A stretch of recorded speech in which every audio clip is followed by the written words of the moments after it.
Yeah. Okay. Which one should I use? NVIDIA. It is T GRA underscore capital X. Let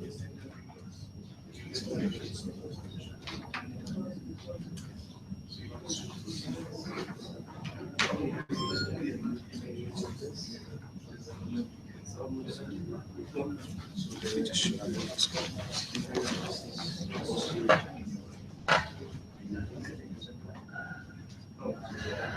T3 GRA underscore X1 exclamation. Maybe no exclamation, exclamation. X capital. Yeah, right.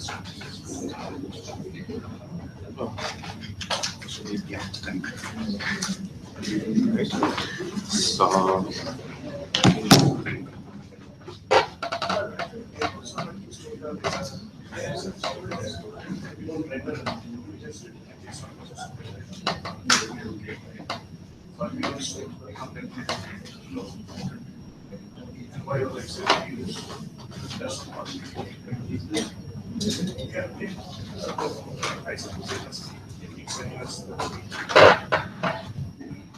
Okay, I think the projector is not working. give it a second.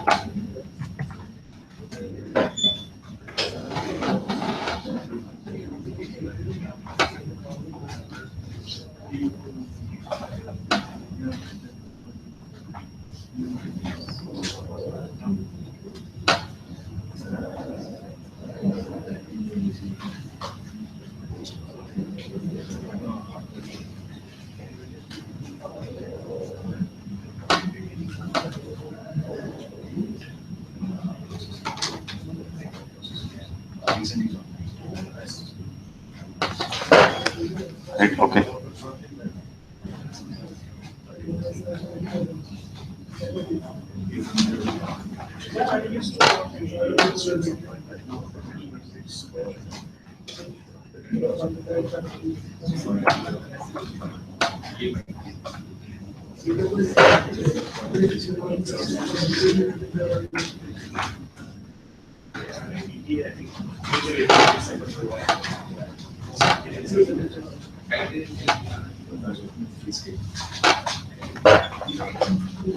It's not straightforward.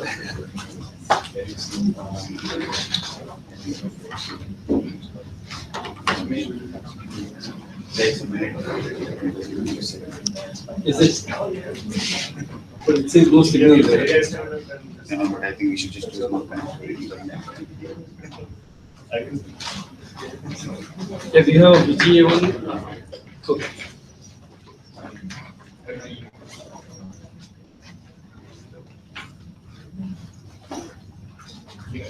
This worked the last time. That should be safer.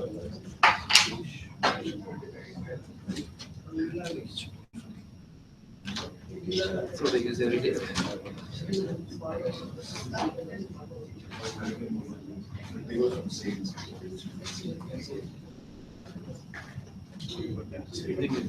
Good. You're up. Okay, right. So that's good.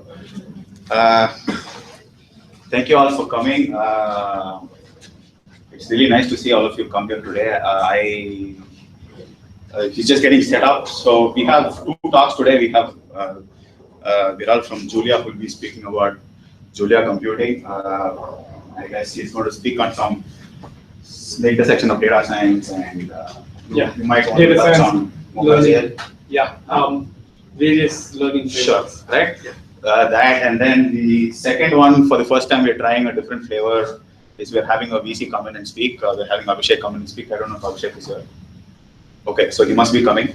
A little bit about this meetup is it's happening for the first time here in NVIDIA. It's been happening for about over a year outside. So I guess this is a fresh start for NVIDIA here. In a whole list of firsts, we are trying to record it and live stream it as well. So we don't know how that's going to happen. So let's see how that comes out as well. As far as frequency goes, we try to meet at least once a month. We have a repository called DLBLR.in where we maintain all the legacy docs, all the abstracts, all the resources, slides, and stuff like that. So if the video comes out fine, this will as well go in there. Other than that, I just say get to know people here. I'm meeting a lot of new NVIDIA people here for the first time, and that's really nice for me. So yeah, I guess we should do it as often as possible. And thank you. Right? You should. Yeah. Yes. You have the clicker. I'll be using my Okay. whatever. I'll type as I go along. So yeah, hello everyone. Thanks for being here on a Saturday morning. I'm going to speak about Julia, what Julia the language is like, my experiences with it, learning frameworks, and we can pretty much just make this interactive and go in the direction that you guys want me to talk about, and to the extent that I know answers to some of those things, I'll be happy to go in those directions. Can we maybe get a little bit more of an introduction of what's the audience like, backgrounds of people, like maybe just to make it efficient, I'll, how many people here are call themselves data scientists, or work with data in some way or the other? Okay, work with data in some form or shape, yeah. Okay. What about the rest of you guys? Would you classify yourselves as mostly computer scientists, programmers? Let's say programmers, I guess everyone's a programmer, right? But not a data scientist. But there are some people who are not raising their hands, so I'm wondering who they are. Okay, so how many of you have heard of Julia before? How many of you have used it to do 1 + 1? Okay, there's a few people. How many Python users? Okay, that's everyone. R, there's a lot of R users, yeah. C, CUDA, I guess I put that all in the same. Sorry? It's a hardware center, so you can expect a lot of C. Yeah. This mix is not what I usually see when I give talks in Bangalore. Okay. Any other languages we should poll on before we jump into this? Go. This is not a server crowd. Paul, there are a lot of Paul users here. Pearl.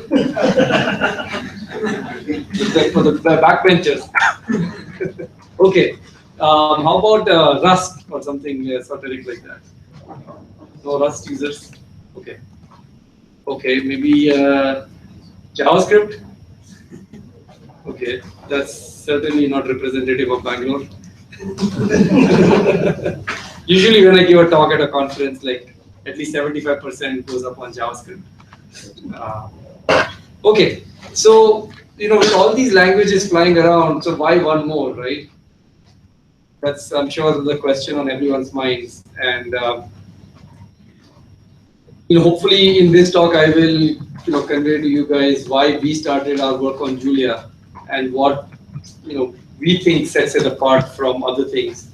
Where we, and you'll maybe get a sense for what the Julia ecosystem is like. And after this talk, I think you should all be able to try out Julia and be self-sufficient at some level. Mukundan, how much time should I roughly target? Like 45 minutes? About an hour. About an hour? Okay. Okay. All right. Now, as I speak, interruptions are highly encouraged. In fact, it's pretty boring for me to just go on monologue and keep talking for the next hour. So, let's make this interactive.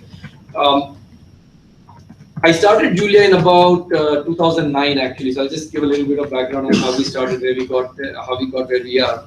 So it's a relatively new programming language, but it's not that new, right? 2009, we're 2016 now.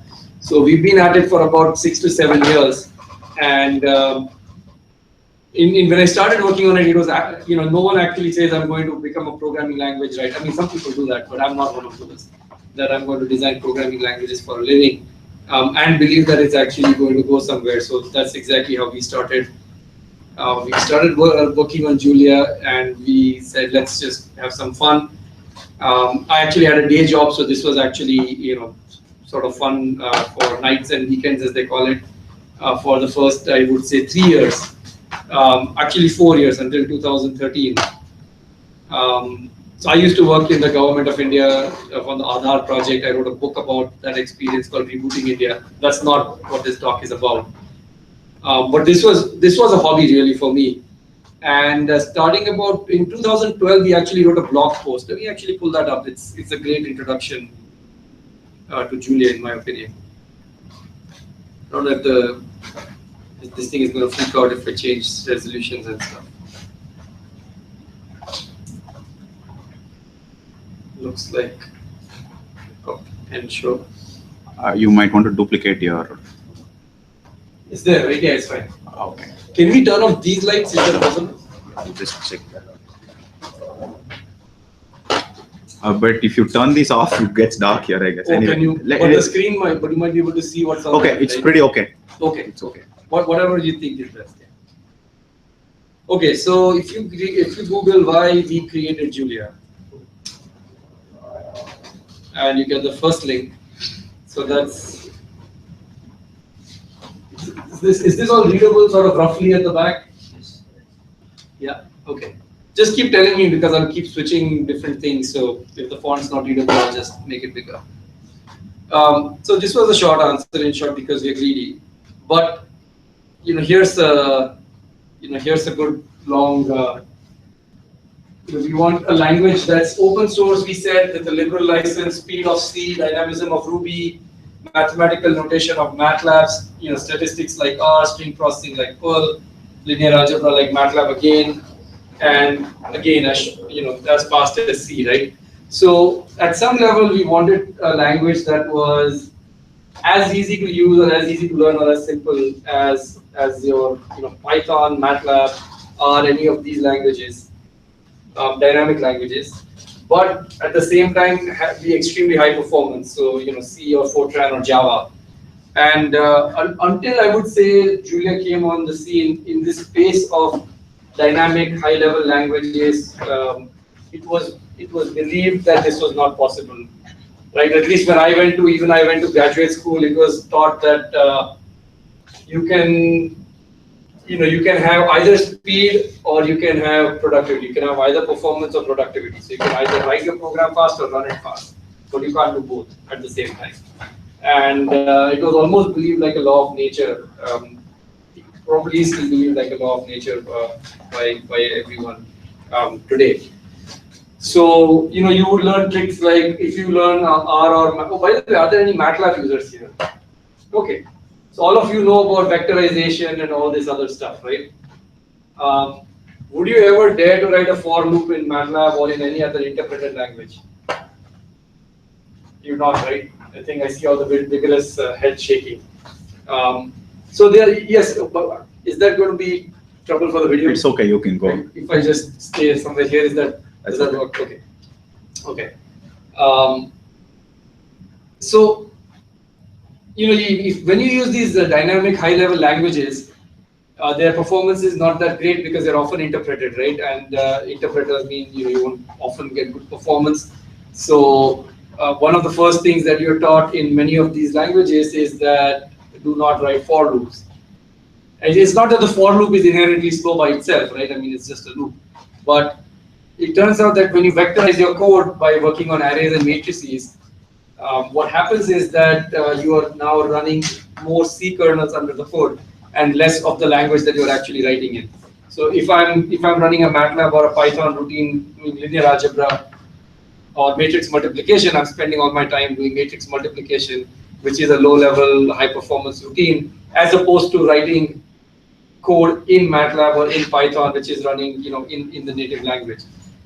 Now this is what we call the two-language problem, that you are prototyping in one, but you're getting performance from the other.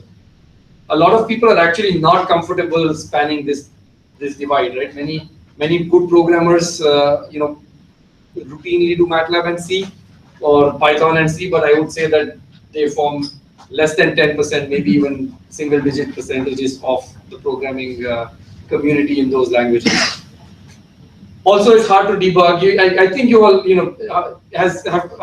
I'm assuming many of you guys have written MEX files, right? People know when I say words like MEX or Python. right? So when you write your drivers or your code in a higher level language, and then you have to write the lower level cuts in C, it's hard to debug, it's hard to figure out performance, it's hard to build good interfaces. There are all these issues when you have to deal with this kind of stuff.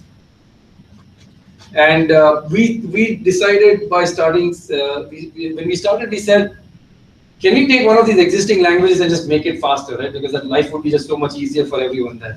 It turns out that was not easy to do, and we started a journey on a new language. And that led to certain design decisions, certain trade-offs, and that's what I'm going to shed light upon as I go along. So I'm going to start from the language level, the language design, the language construction, and build my way slowly towards learning frameworks, plotting, interactivity, data exploration, and so on and so forth. So hopefully you'll get sort of a view of the full stack, going from the bits all the way, to all kinds of algorithms. So I'm just wondering what's the next thing I should do. Let me, the best thing to do in something like this is to fire up Julia and just see, what it feels like.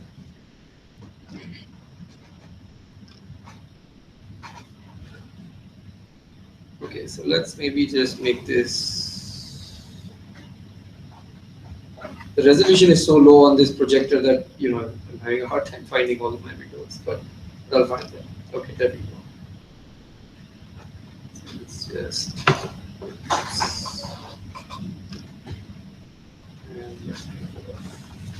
Yes. No. Okay. Yeah. Okay, so that's how you start Julia. You just double click Julia icon. You go to julialang.org/downloads. That's where you can find the binaries, and you'll get this command line thing immediately. So I can immediately start using Julia. I could get a random number, or I could get a normal one. It's a Gaussian, so you can see that a few negatives creep in. And there's some positives as well. I can create an array of ones, which is a vector because I just gave it 1 dimension or 2 dimensions or n dimensions as I see fit, right? And I can, this is floating point values. I could make these integers by just saying,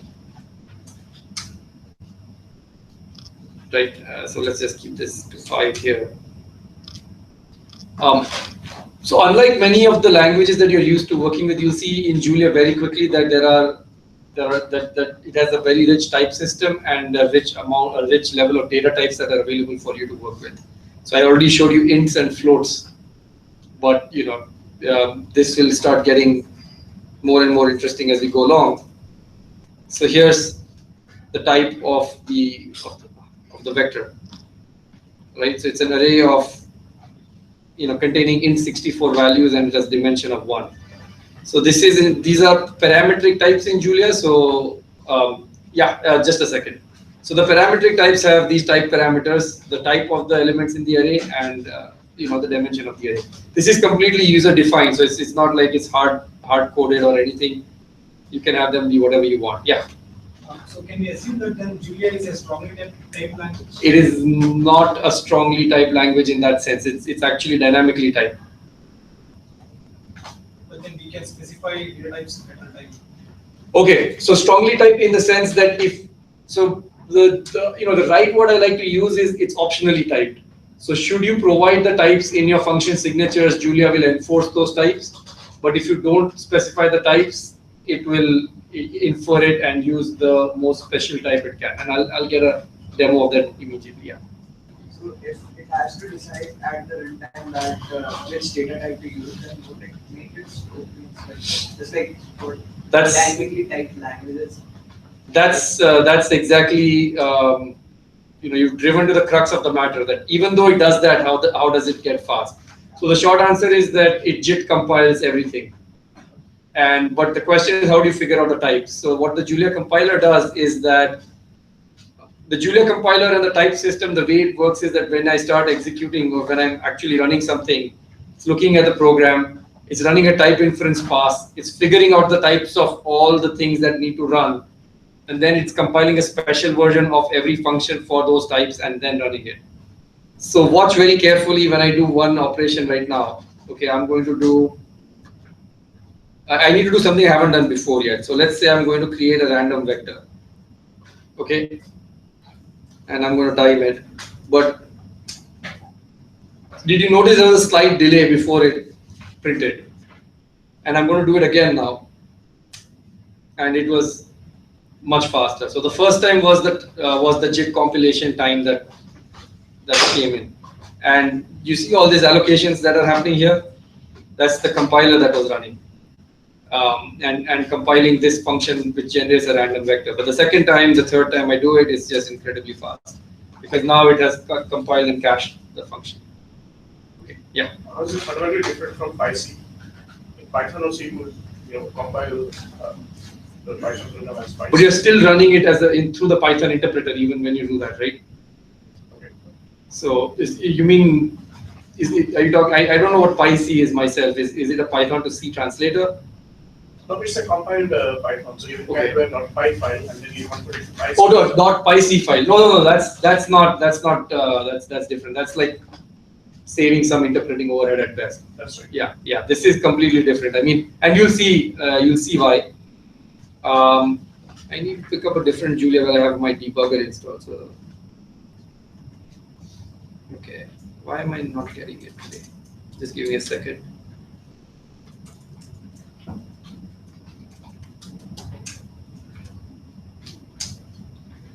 Well, while I'm at it, you're now seeing me install Julia packages. I hope this is not going to take too long. If it is, I'm going to kill it. So maybe I'm going to just explain what's going on. Gallium is the Julia debugger, and what I'm trying to do is I'm trying to install it, but I don't know if I'll be able to get out on the internet and get it. Oh, there you go. So Julia has a very flexible package ecosystem, and there are about 1,000 open source packages that Julia has. This one, Gallium, is the name of the Julia debugger. It's actually implemented as a package. It's not baked into the guts of the language at all. And you see now oh my God, this is not visible at all. I think there's a way I can fix this. But these are just info or warning messages, so they're not so bad. There's a way to change the color of that one, but I don't think you can do anything about this. It's just too bad. Just select. That's a good idea. At least that will. You can kind of see what's going on here, that it installed a whole bunch of these packages. So when I said install Gallium, the Julia package manager, went and solved a dependency graph problem. It's actually solving a SAT problem, but details for later. And it figured out that these are all the dependencies and the dependencies of the dependencies that are needed to run the debugger. So it went and it got them all. All Julia packages are usually GitHub projects with a .jl extension, and they're registered in a common repository called the Julia metadata. So when I add something, it goes ahead and gets it from there. Okay, so now I said using Gallium, and it recompiled this thing, and it's good to go. Okay, so now.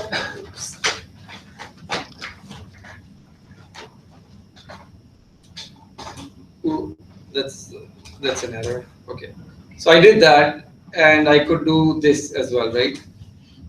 And I got a different answer, right? If I add a floating point value to an integer versus an integer to an integer, I get a different answer.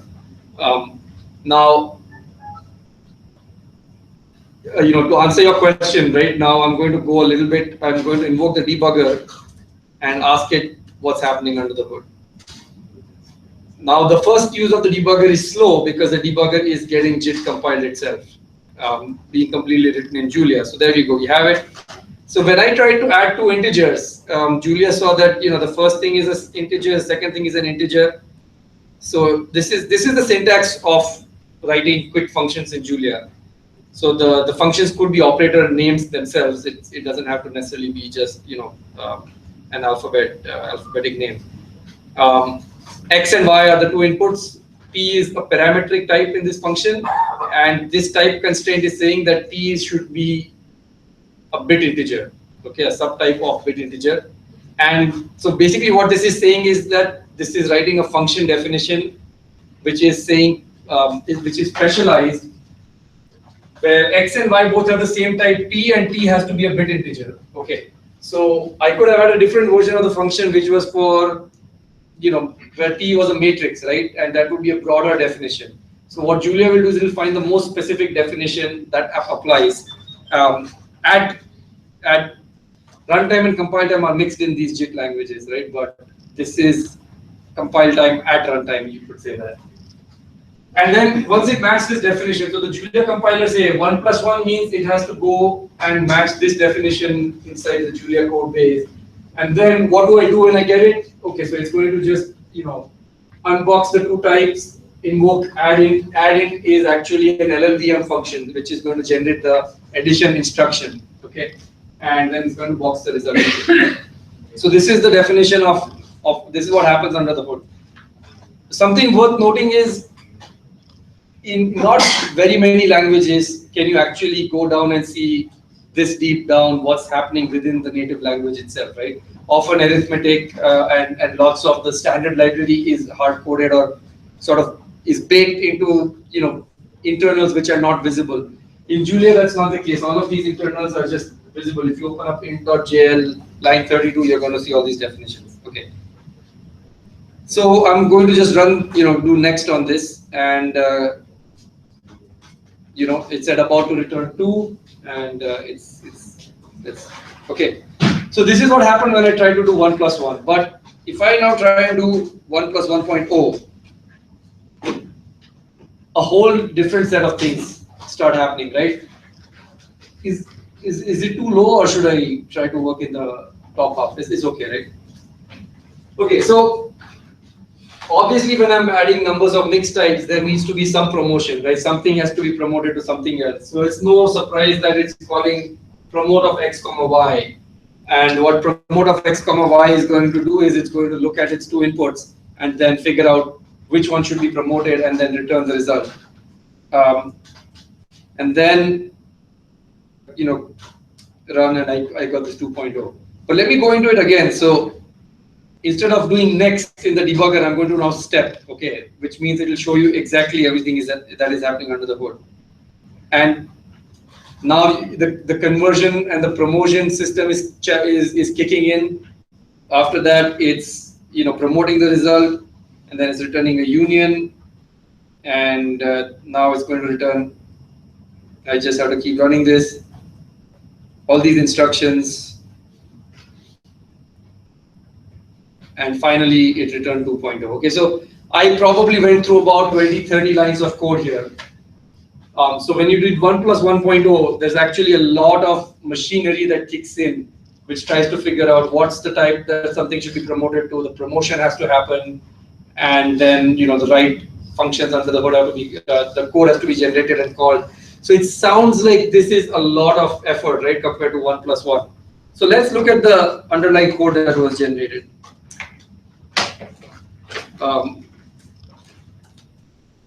So I can say at code underscore native 1 plus 1. And this is what was generated for 1 plus 1. It's just, one, I think it's just loading the thing right away inside, if I'm not mistaken. I need to trick it a little bit more to, but for the time being, let's ignore that point. But here's 1 plus 1.0, right? So all the code that we executed for the mixed type arithmetic, the compiler was able to boil it down to essentially just these instructions, right? So this is the Julia compiler at work, and this is the way the type inference works, and this is the reason why Julia is fast, to answer your question, right? And it's aggressively able to do the inference and do special code specialization so that you get the fastest, easiest running code. Okay, so maybe I'm going to now switch gears and move to slightly other parts of the language, different parts of the language, and let's do a for loop, right? So that's one of those things that's very slow in most dynamic interpreted languages, right? So just to show, let's see if my, all right, so here's a simple function. It's just called do loop, and there's two do loops I wanted to have.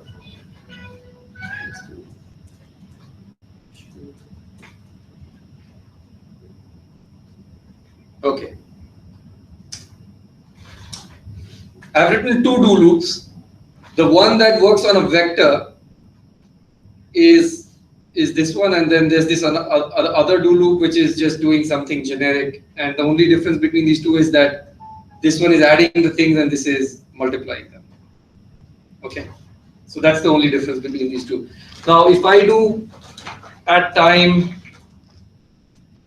so let's create an input which is 1,000,000 elements, and now I'm going to time it. So do loop of A, and I run it again. Always run it the second time so that you warmed up things. Okay, so I'm able to add up these million random numbers in Julia. We're using a simple for loop, which is what, like, if you wanted to write the fastest version of this program in any language of your choice, you'd probably pick C and you'd write something that looks like that for loop I wrote, and you'd probably expect it to run in about this level of speed, right? And I just iterated over 1,000,000 elements in this time frame, and I'm not shy. I'm gonna keep going further. So I created 10,000,000 of these, and this one, right? Yeah. So okay, so I think that should be convincing enough that you can do some pretty amazing low-level performance kinds of things, writing very high-level code. Nowhere in my code did I even say what the type of anything is, except I guess this accumulator which I have, initialized to 0.0. But there's a way to do that completely generically as well in Julia, and that needs me to go into more details, which I'm going to leave as an exercise for those of you who figure it out now. Okay, so let's give it a matrix, right, instead of a vector. Well, let's give it once so that we know what the answer should be, right? And now I say do loop of A, I got a 1. It's not adding, right? It's now multiplying. So why did it pick the other method? Any thoughts? So I had two methods out here, right?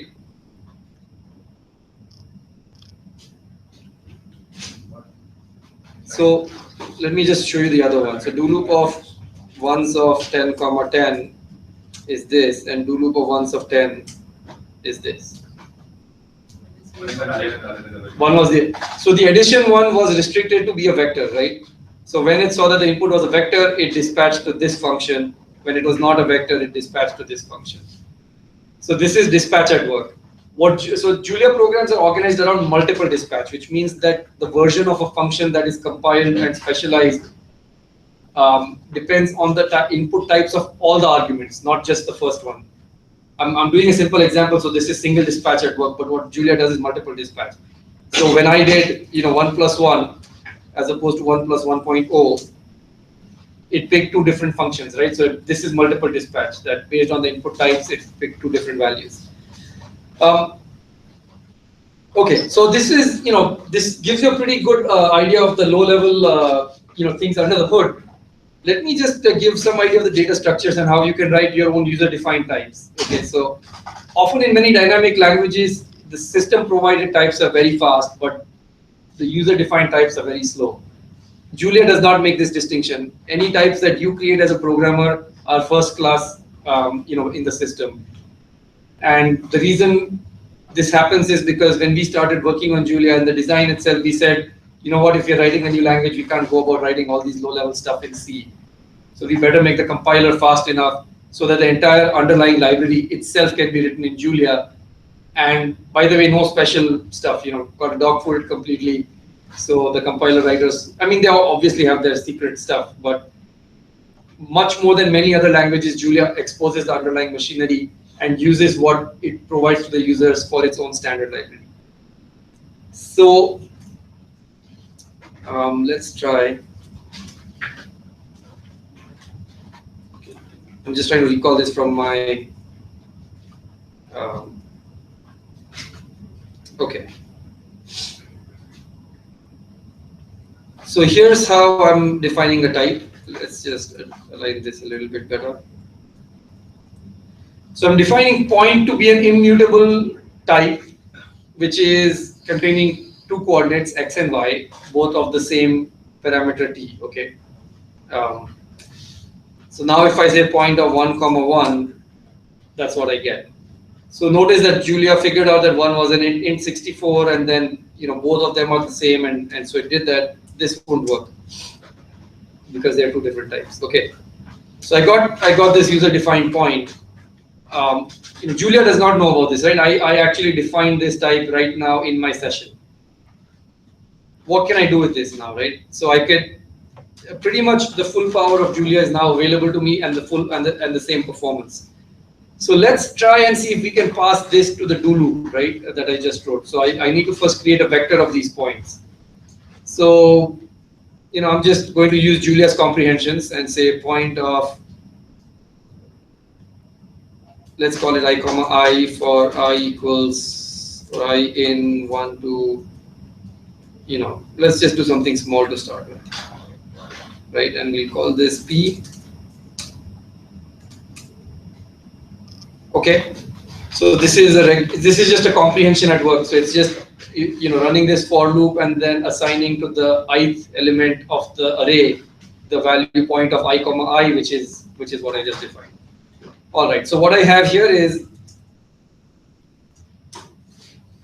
a vector. It's the same vector as before, but instead of containing integers, it's now containing points of integers. Okay, and each point has this x comma y in it. Notice that I did not tell Julia how to create a vector of different data types. It has a generic definition of what a vector or an array is. It knows how to stuff things in it. So when I gave it a new generic type, it actually just stuffed it in, and it knew how to create this vector. So all I did was create a new type, and I'm already, so this is generic programming, right? I don't need to specify every data structure, every container for every different thing that I do. A lot of stuff is generic, and I can just reuse it as I go along. Okay. All good. Now, what do we need to do for this do loop to work? I think there are going to be several ingredients that are missing. I've never tried do loop on this array of types, array of points before, so I'm probably going to run into some small issues here and there, but nothing I think we can't fix right now. Okay, so for now let's just pass P to do loop and just see it's going to break. Any guesses why it's going to break? I mean, what is plus for points? What is plus? But it's going to break even before it hits the plus. Because we are going to define plus operation for this particular data type. No, that's right. So that's what he said. So that's a given. I mean, so we have to define plus. We know that. But even before plus, there was something. Why don't I put up the code? I think it'll be obvious. Initialization, right? Sounds good. Sorry. So what? Yeah. So what does that mean, right? Well, how do you add 0.0 to a point? That is the definition of the class. Yeah. So there are a couple of answers to this, and let's go along. So first of all, we should define the plus, right? So I'm going to just pick a plus definition. I think I have it. Yeah. So plus of a point is just the is a point of the pluses, right? Yeah. Can you go that to the code again? So Okay. let's say I'm doing the do loop A, the first definition. Okay. And let's say I'm declaring s equals 1, not 1.4. Yeah. And then if I pass an array of floating point numbers, then it would cause an error, right? It will get promoted. But s is 1. Yes. So well, let's just try it out. Let's just try it out. Okay. I don't know what's going to happen, to be honest. I believe it's going to be fine. Let me finish this example and then let's run that one immediately. Okay, so this is a plus. I keep forgetting to do this. This is the namespacing and all that other stuff. So you got to import the definitions before you extend them so that you don't accidentally do bad stuff. Okay, so that's plus. By the way, just in case you think how many pluses does Julia provide, without, the answer is 170. It's all kinds of pluses you can imagine. Bools, integers, floating point values, big integers, big floats, plus on dates, plus on matrices, complex numbers, sparse matrices, tridiagonal matrices, upper, lower, all combinations thereof, dates, periods again, and a generic definition. Yeah, and sorry, the point one that I just added. Yeah. Is there possible conflict between matching data types in the given parameters between two definitions of one? Yes, so if you write, so we call them ambiguous. So if you write ambiguous definitions, Julia will scream at you. How? Okay. Yeah. So if It does not resolve the conflict. You need to do that for. well, if it's ambiguous, right? So if you have two definitions of exactly the same thing, it doesn't know which one to pick. So then either it will pick something on its own, or it will tell you. It will at least give you a warning that this is ambiguous. And you can easily get ambiguities by, having a union of types, right? So there may be a version with a union, and then there may be a specific version.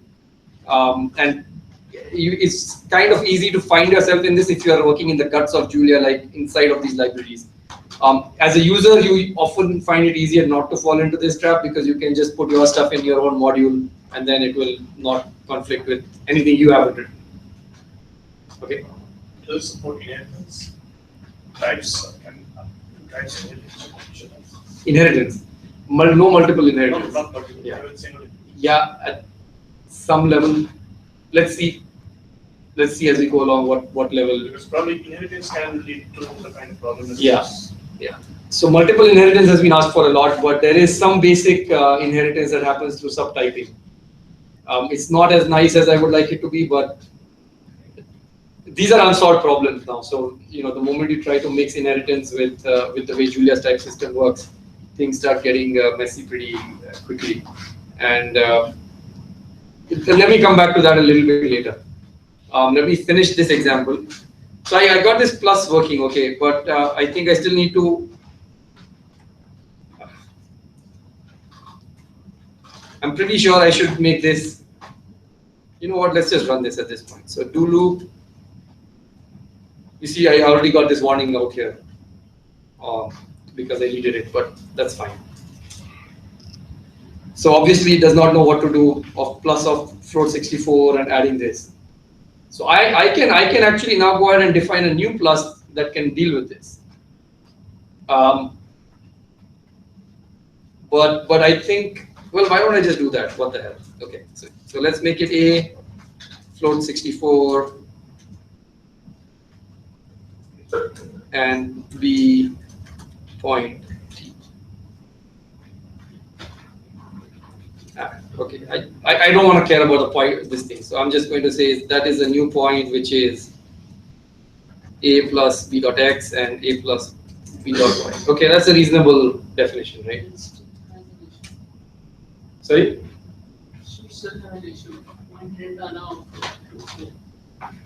Point did not allow float to be inside.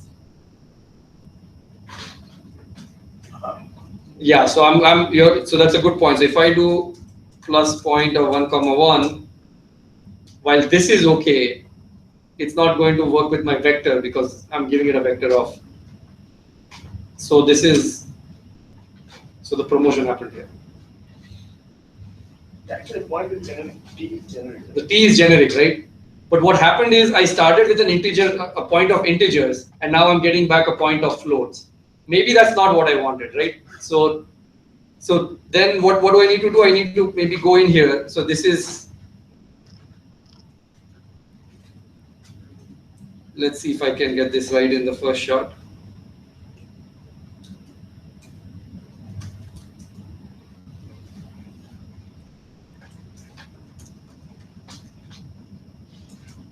Okay, so 0 of t is a generic 0, which gives me a 0 of that type. If I want a point of t, which is a 0 for my accumulation purposes, then I give it point of 0t, 0t.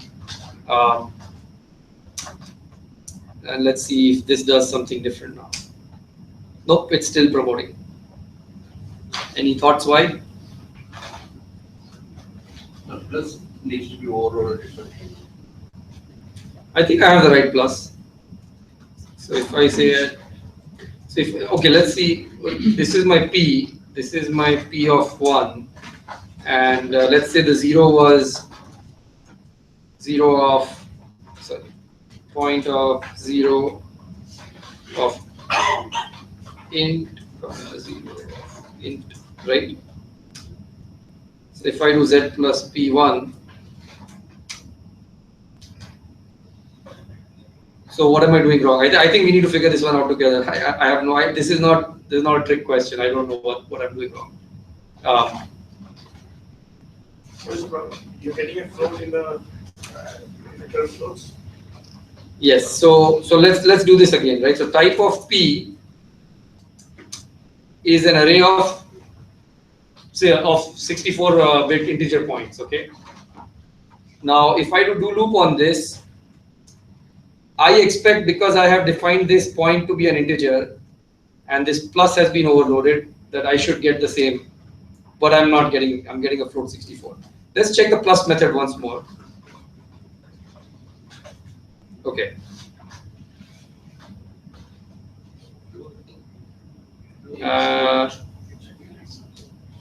No, that's not the one, right? So I need to check this one. This is the one that's getting called. So I think this method's working fine. You know what? I'm going to just call it do loop 2 just in case. So, oops. And I have a vector of t here. I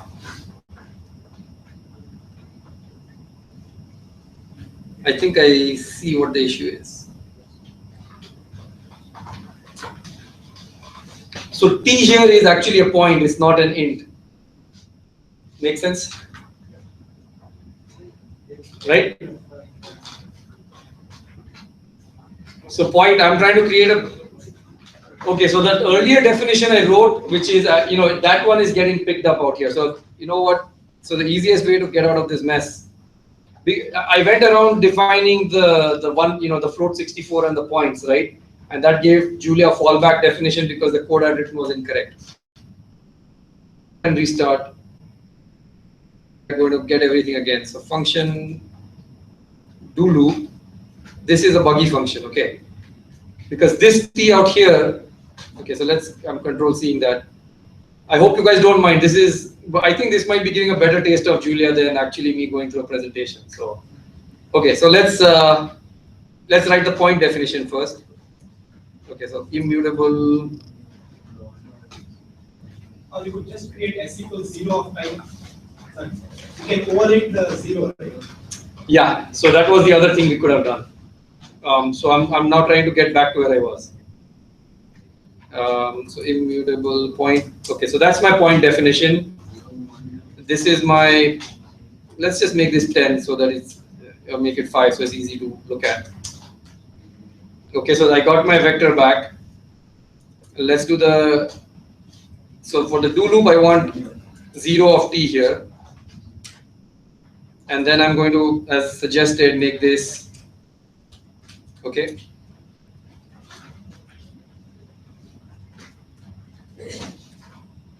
So what should this be? Let's not use x. Let's call it a. So this should be point of 0 of t. 0 of t. 0 of t. Okay. So let's see if this works. So 0 of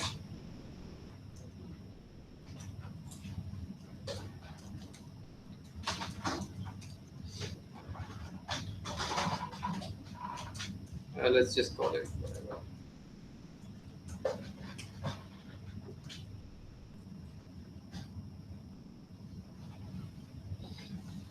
Oh, import base.0 first, and then define this. Okay. And now I have this. So do loop. Why did it say there's only one generating function with one method? Then you define 0.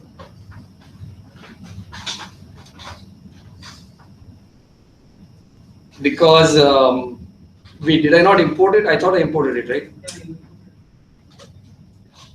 That's a good point. There should be more.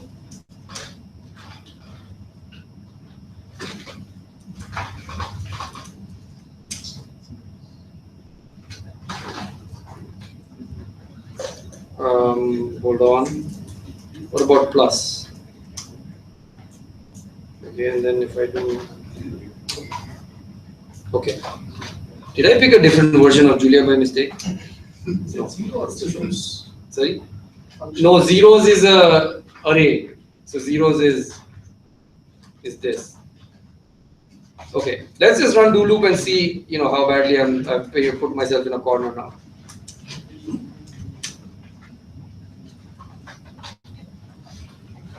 So 0 of 20 is this. Okay, so I've got myself into a bit of a. Let's try to find an easier way out for now. So let's just make this, point of, and instead of going the 0 way, I'm just going to cop out and just say 0, 0 for now. Okay. So let's just see if this works. Okay, so this is working. So I've messed up my logic for the defining the 0 a little bit.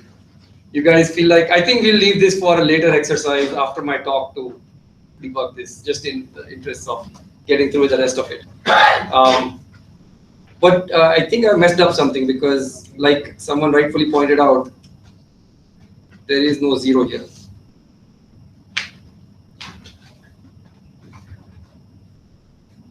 So yeah, okay. So I need to figure out what I did wrong with the 0. But if I try not to be too smart with my zeros, then I'm able to get something that works all the way with user. So I have a vector of a user-defined data type which I was able to add. And now, okay, the whole point of this was to see that this is actually good performance, right? So if let's say I'm going to do it at 10 to the 5 for now.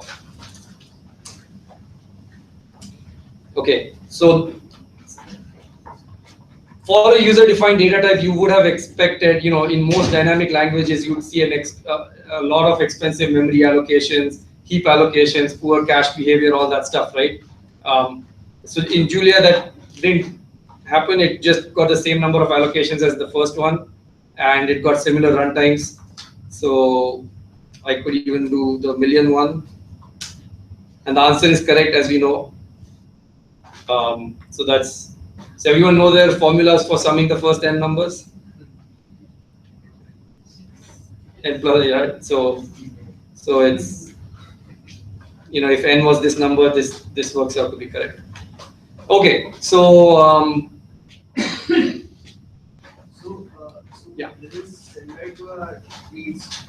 You specifically specified for JIT compile optimization. So is that similar to this? Are you doing JIT compile Yes. optimization here?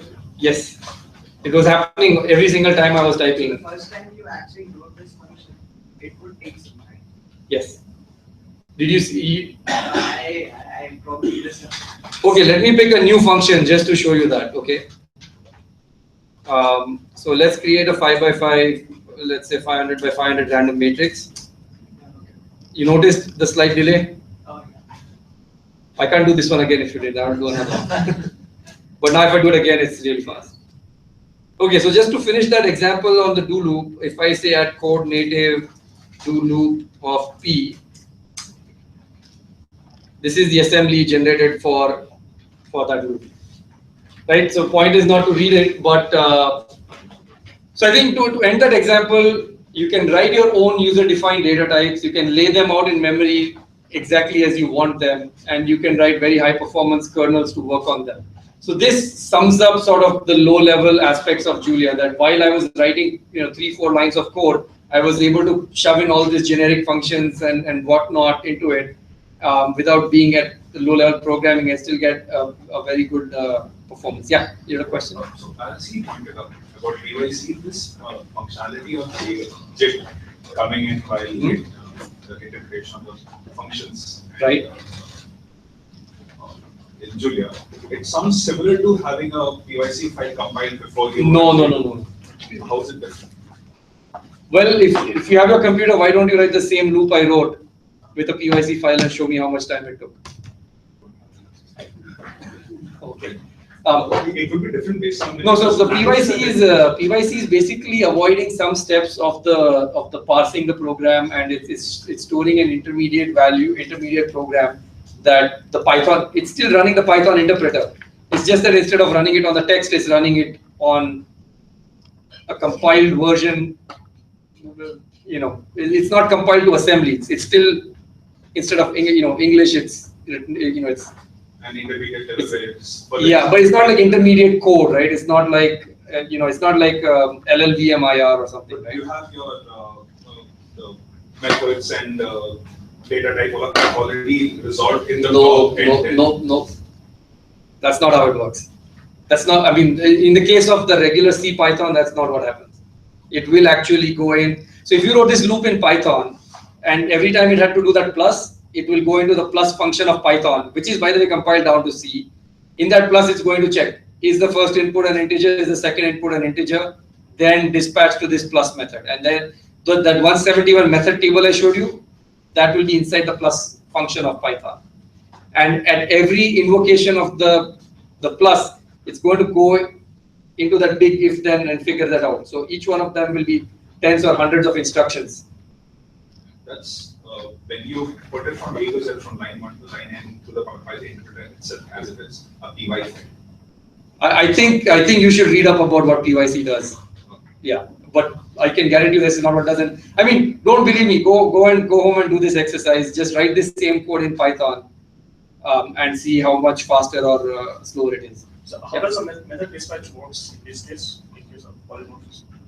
So the way the method dispatch works is that it's so like I said, right, the programs work with multiple dispatch, which means when the program is getting compiled, just-in-time compilation is kicking in. It's analyzing the code and it is doing type inference to figure out what the inputs are. At compile time. Yes, and then what happens is it looks at that method table and picks up the right one. So there is not, that big if then else of checking every possible combination of types is not happening at runtime. That's happening at compile time. It's picking, once it's figured out the types, it knows, oh, I need to pick this method and compile it in, and that's what it does. Yeah, but fundamentally this is a dynamic type language, which means that at compile time you may not know the type. Yes, so, and the trick in Julia is that, yes, you can do fully dynamically typed stuff, in which case it will be as slow as any other dynamically typed language. But in many common cases, the code can be structured so that even though it's dynamic, the language is dynamically typed and you have all these nice keys, you can still predict ahead of time being at compile time, what the things are, and then Julia will prove to itself that these types are not, they're invariant, they're not going to change on me as I execute the program. So I could write a program where the types keep changing, in which case Julia will then say, you know what, I'm going to be pessimistic, I cannot predict, my type inference is not going to tell me what this is going to be, in which case I have to use, so then the type is any, and any means it's completely dynamic, and then the whole dispatch of dynamic types kicks in. So for example, if you use global variables in a Julia program, you can see the slowdown. Why? Because a global variable on the REPL can change at any time, right? Even after I finished executing, I might change it again. Anything can, it can be a string for now, and then it can become an integer in the next run, right? So Julia becomes pessimistic when working with global variables. So there are, or you can write eval, for example, right? And do code generation, which is nasty on types. And then there are mathematical functions which are sort of type nasty, like square root. So square root of a positive number is positive. Square root of a negative number is complex. So unless you know the value, you cannot predict the type of the result. So what does Julia do actually? So if I do square root of 4, I get that. If I do square root of -4, it throws a domain error. So if I have to give it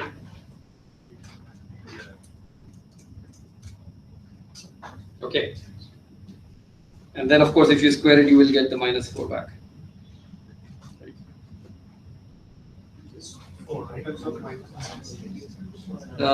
What did I do wrong? Oh, sorry. Complex of -4. Yeah.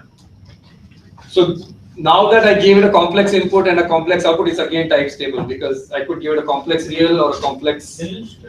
Sorry. Sorry. Without square. So you get 2i, right? So 2i times 2i is 4i square. I square is -1, so you get -4. Yeah, there were some many questions. Yeah. How strict is the type system of Julia ranging from Python to Haskell? Like which side It's somewhere in the middle. somewhere in the Yeah, it's not completely dynamic. I mean, it is completely dynamically typed, but it gives you some of the benefits of strong typing should you want them, right? So you saw me write variations of functions where I had specified the types, and then you saw me write completely generic things. So you write it at the level that is right for the program that you're working. Yeah. You can take questions, but can you just repeat the question because people can't hear it? Oh, I'm really sorry So about just that. repeat the I will repeat question the and questions. you And then answer. Okay. Yeah. I think there's someone here before. Yeah. It's not really question, you can call it a nitpicking kind of thing. So if you do 1 by 1.0 or integer 1, that will give a result 1.0 x. Yes. So why not something similar here, square root of -4? But 1 by 1.0, if you give me two numbers, okay, the question is why is 1 by 1.0, always It's a float? promotion and So differentiate type promotion from type uncertainty. Okay, this is a very crucial word in Julia, type uncertainty or type stability. Type promotion is always certain. Okay, it's type stable, which means if you give me any numerator that is an integer and any denominator that is a floating point value, I can always promote it. Okay, and give you a floating point value. As opposed, it does not depend on the value of the numerator and the denominator. In square root, it depends on the value. Okay, if the number is positive, I get a positive answer. If the number is negative, I get a complex. How do you resolve the type stability issue? But that's still positive is part of complex. You can higher type it to a complex. Yes, and but wouldn't it be really annoying if you wanted to do square root of 25 and you got 5 plus I, 5 plus 0 I, right? Sorry? you can truncate that. That's not truncation, that's a different type altogether. So, in the type system, you have complex numbers and real numbers. Real numbers are embedded in the complex numbers. Complex numbers can be embedded into, even higher mathematical types, right? Integers are embedded into real numbers. Floating point values are and then there is this whole type hierarchy of things, and you can promote automatically, you can choose not to, but if every time you did a square root of a positive number and I gave you a complex result back, you are going to say this is annoying, right? Imagine you had an array of numbers, real numbers, and you take a square root and you get a complex array back. Your memory storage has just become double now, right? So these are decisions that have sort of come out in the Julia community over, everything is on GitHub. There are tens of thousands of issues where all these things are discussed in great detail. For example, there is a famous one, which is, I remember the number also, is issue 4774. The debate has been going on for, I think, 4 years. And the question is very straightforward. What should the answer of a vector transpose be? Okay. So let's say A is zeros of, let's make it ones of 5. And I do vector transpose, right? A transpose. What should we do? Sorry? Another vector of Another vector matrix. You could give a matrix. If you remember your math textbooks, your vectors are always column vectors. But when you transpose it, it becomes a row vector. But a vector type has no concept. It's just one dimension. So vector, is it a container of data or is it a mathematical object? And even if it's a mathematical object, should the transpose change its type? Okay, so this is what Julia does. It's kind of ugly. It changes the type. Why does it do that? So that when I do if I do X transpose times A, when I do matrix multiplication, the types, the dimensions will align up. Otherwise, I would have to write X times A, and it would kind of look weird now. But in different kinds of, so you could define these rules, right? You could define a matrix type in Julia which has different rules. A vector type in Julia that has these rules, right, where it gives a vector. But then you don't know it's being transposed anymore, so you lose that information. So you probably need to have a vector type. Like you're basically representing a vector using an array, and vector is actually more than an array because it also has this sense of whether it's vertical or horizontal. Yeah, so it has orientation, but that's a mathematical vector as opposed to a computer science vector, if I may use those terms, right? Right. You have a vector to represent mathematical vector and define it as you please. Then it becomes straightforward. Yeah, it does not. So read 4774 on the Julia GitHub. It hasn't been resolved for 4 years. But let me not answer that. It is going to be a long discussion. So, but it turns out the answer is actually much more nuanced. People have suggested co-vectors, all kinds of different things. It breaks down only for vector. It doesn't break down at higher dimensions. Because transpose of a matrix is well defined, or a permutation of an n-dimensional array is well defined. Yeah, there's a question at the back. So the question is about the ones function itself. Okay. Since you got the 4774, I couldn't resist. Which one? You got the issue 4774, right? Yeah. So I couldn't resist this one. When you define it once, right? What is the internal storage which Julia uses? It is a row measure or column measure? Okay, so question is, what is the internal storage of Julia matrices or arrays? It's column major. It follows the same Fortran convention that's been around forever. But it's not difficult to write your own data types in Julia, which has the weirdest thing you can imagine.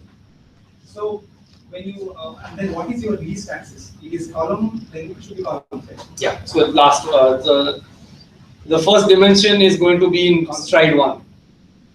Oh yeah, so it is columns. Down the columns, so yeah, along the rows, yeah. right? And then pages, whatever. Yeah. So the first dimension is going to be, so you know, the easiest way to check it is you can take an array of 1 to 25, a vector of 1 to 25, and reshape it to 5 by 5, let's say.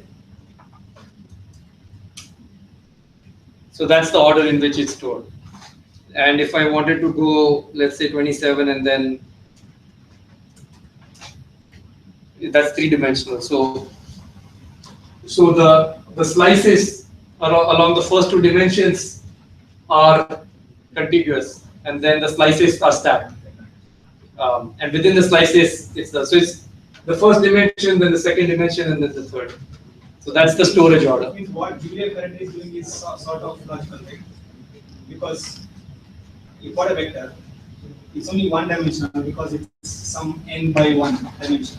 Right. One you can ignore, so it's just n. Right. When you transpose, it's actually 1 by n. So you need 2 dimensions to express this.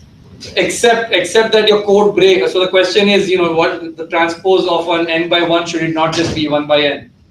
But this brings in n dimensions, it becomes a puzzle because this is the concept of the trailing 1 dimension. So every vector is really n by 1 by 1 by 1 by 1. So should the transpose not be 1 by 1 by 1 by 1 by n, right? And so on and so forth. So you know, this it's pretty mind bending actually. So there is many languages take an issue of ignoring the trailing ones. But what if you have one that is in the middle? So what if I have a 2 by 1 by 3? It's the same as a 2 by 3, right? I mean, so when I reduce, let's say, 3-dimensional array down and I get something that is 2-dimensional now, right? Because I've reduced along 1 dimension. Should the result be 3-dimension with a 1 somewhere, or should it be 2-dimensional? But if the last dimension is 1, it's nice to ignore it. But what if it's in the middle? So there's all sorts of consistency rules that apply when you do all of these operations on arrays, and you know, some languages like MATLAB have taken the more mathematician-friendly approach, but the rules break down. So if you've written code for n dimensions and then you try to bring it down, so for example, in MATLAB you have n dimensions, and then you have 2 dimensions, which is your matrix. Then there is no 1 dimension, and then there is a scalar, which is a 0 dimension. So if you were sort of writing a code that was completely general on dimensions, you have to special case this thing. In Julia, of course, you have the 1-dimensional vector now, but the transpose has this weird thing that, you know, transpose of a 2-dimensional thing is 2-dimensional, but transpose of a 1-dimensional thing could also be 2-dimensional or may not be 2-dimensional. It lead to all kinds of type stability issues. Now, this thing can go as deep as you want. You know, should a transpose be computed or should it be in the type system? So when I do a transpose, instead of actually computing a transpose, I could just, like you suggested, just store that it is transposed. You know, and then when I do an operation on the transpose thing, I can do it in the right order. So there's, you know, this sort of interplay between computer science and mathematics, right? It's subtle, and sometimes it leads to design decisions that are not obvious, that you need to sort of, you know, be careful about. And I think the Julia community has been an amazing place where people of, where different, where computer scientists, physicists, cognitive scientists, statisticians, all kinds of linguists. I mean, there's all kinds of people in the Julia community. If you sort of dig down into what they do, biologists, they have come down and they have sort of hashed all these details out, and they continue to hash it out. Not everything is solved yet. Maybe some of you will join and help solve some of these issues. So don't start joining the Julia community thinking you're going to solve 4774. Okay, that's a bad start. I can assure you that. Because every possible answer you can imagine has probably been suggested. So if you want to, yes, you could do that, but then you may have to read 4 years of comments to figure out where it is. But there are many other easy problems to be solved, and I would highly encourage you. I think how am I doing on time? Yeah. I'm way over, is it? No, it's okay. I possibly one more question or so. I wanted to show maybe one slide since I thought I'm here for a deep learning meetup. I didn't show any learning. I kind of got completely carried away with this language stuff. So let me just do, if I can pull my slides out, which I never use. So Julia Computing is a company that I co-founded with all the other creators of Julia, and it's supporting Julia commercially. So that's one of the things. But let me just see if I can get. Oh, by the way, that's a nice picture. That's JuliaCon 2016 at MIT. We had 250 people, 50 talks. It was the 4th JuliaCon ever. The second or the third one was actually in Bangalore. We might be back in Bangalore next year. It's all the marketing stuff. Forget it. Contributions coming around the world. I think you guys have all been familiar with open source projects. So it's fast. I think we've talked too much about this. Thinking fast is not that important anymore. Okay, so this is I think with all that I have spoken, I've actually not taught you about plotting in Julia or how to do your data science in Julia, data manipulation in Julia. But actually, what I've touched upon is what makes Julia Julia. And with that knowledge, I think you should be able to pick up, all the resources from julialang.org and figure out, how to use the full environment for all kinds of stuff. Especially with learning. So this is the Julia ML logo, the Julia Machine Learning. It's a GitHub organization which has a bunch of traditional machine learning algorithms in it. Scikit-learn has been completely plugged into Julia. So we have a package called PyCall through which you can call any Python library. Or through rcall, you can call any R library. So when people ask me, is Julia falling short on libraries because obviously it's a new language, it doesn't have this range of libraries. So my answer is actually Julia has more than any of them because you can call all of Python, all of R, all of C, all of Java, and all of Julia. But yes, Julia native libraries, even that number is 1,000 today. There's 1,000 Julia libraries. But Scikit-learn gives you the full power of Scikit-learn within Julia. When we call let's say PyCall or a Java call, does it compile that? No, it's whatever it is. I mean, it's running Python in a process at that point. So no Julia speed benefits by calling something. You get whatever benefits. So that's a strictly convenience thing. It does not bring the benefits of Julia. What many of these packages like Scikit-learn or the TensorFlow Julia package that exists, what they do is they put a Julian interface on those libraries.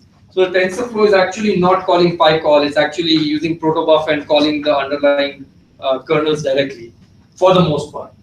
So also a question, like when we, so since it doesn't it compile, so let's say that I made an application in Julia. So like since it compiles a lot of things at the startup, so the startup would be much lower than any other. Yes, that's actually, so if you have a very large Julia program, the first startup time can be actually quite high. And what we have done is we actually have pre-compilation now.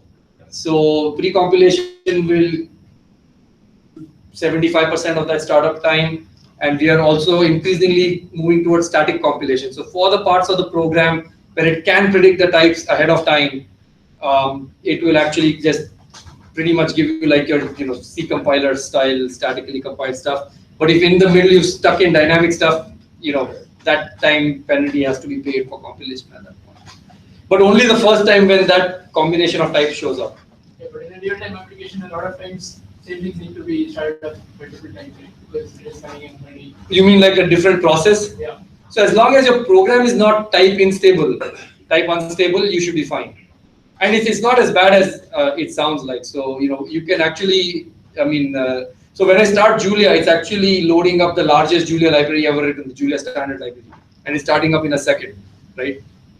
So it has been pre-compiled. That's why it's reasonably decent. But yes, there is a compilation time. It's something you have to manage. It's something we actively work on reducing and making easy to use. Quickly to just finish this, there's a one, all your learning frameworks are plugged into Julia. There are native Julia ones like Mocha and KNet. And Julia also runs, there's Julia Box which runs Julia on the cloud, but it also runs on ARM. So you could take Mocha.jl, which is a deep learning framework in Julia, and deploy it on ARM. I haven't tried it yet, but it should work. It runs on OpenPower. It's on, there's OpenCL bindings, Intel Nice Landing, the Xeon processors. Pretty much, my personal goal is to make Julia run on all the silicon that's out there, and take all the algorithms that are written in a generic way and make them accessible on all the hardware, whether it's running on this phone or on this device or on the cloud. So that's, and then all at high speed and high productivity. That's kind of maybe one last question to end this, and yeah. Can we take advantage of the GPU? Yes. So there are various. The question is, can Julia take advantage of the GPUs? There's a multi-part answer, just like everything else in Julia. The various CUDA libraries, CU BLAS, CU FFT, CU DNN, have been plugged into Julia, so you can directly call them from Julia as if you are calling any other BLAS library or so on and so forth. You can write your own CUDA kernels and plug them into Julia as well. So we have a package for doing that. So that's kind of similar to PyCUDA, if I might take that. But the real value, I think, is when Julia can code gen directly into PTX. And there is a branch of Julia that is already doing that successfully. It's in the Julia GPU organization. It may be a few more months before it's merged into the mainstream, but it's already usable. If you clone it, you can try it out, and you can run. You can write Julia programs that will code gen PTX directly and take any body of Julia code and run the same code on the GPU, on the CPU. And it is actually quite fun, and it gives CUDA-like performance for CUDA-like programming. Of course, I don't think it's going to match NVIDIA's capabilities. We don't have all the information and the number of programmers that you need to make it great, but maybe some of you guys can contribute to it and make it better. Yeah. So that's the answer on GPUs. So GPU will be in a cache. So if I call that .jl again second time, it won't incur the problem of other. So two answers to that. Within the same program, within the same process. The question is JIT time. You mean across runs? Across runs, you have to pre-compile it. So when I started my packages, you must have noted that pre-compilation was happening. In your code, you can tell Julia that pre-compile this, and what it will do is .jl will be converted to .ji, which will have significant faster startup time. And we are, like I said, moving increasingly towards static compilation. So you should be able to say Julia C, like a GCC, right? Julia C, .jl and then -o, and you can actually create a shared executable, libname.so kind of a thing, which you can then link in, load, and all that stuff. But at the core of it, it is a dynamic language. So some cost will always be there unless you try to be very static. Mathematics does not lend itself to static typing, like I mentioned, like eigenvalues, right, of a real matrix, of a symmetric matrix versus non-symmetric. Non-symmetric one will give you complex eigenvalues. Real one will give you symmetric matrix will give you real eigenvalues. Yeah, real eigenvectors. So so a little bit penalty has to be paid. It's not very high, but most of the penalty can be reduced through pre-compilation. Okay, I think I must absolutely end it. Right. Thank you. Let's thank the artists. Yeah. So there's some tea served outside. You can get some tea. We can be back in like 10 minutes, and then we have Abhishek who speak to us about investing in deep learning. Right. So yeah. Well, if anyone has some good deep learning data sets, please contact us, because I think the problem with deep learning is that there's a lot of libraries, but there's no data. Everyone is doing handwriting recognition on that MNIST data.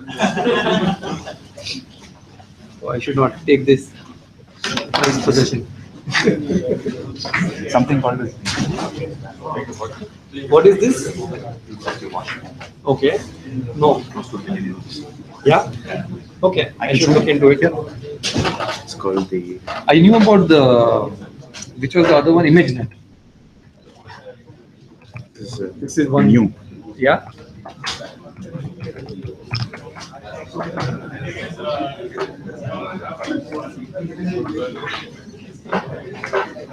Huge people are struggling.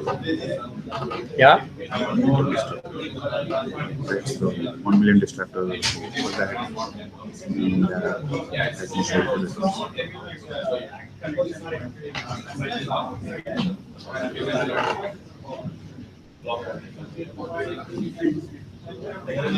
Oh.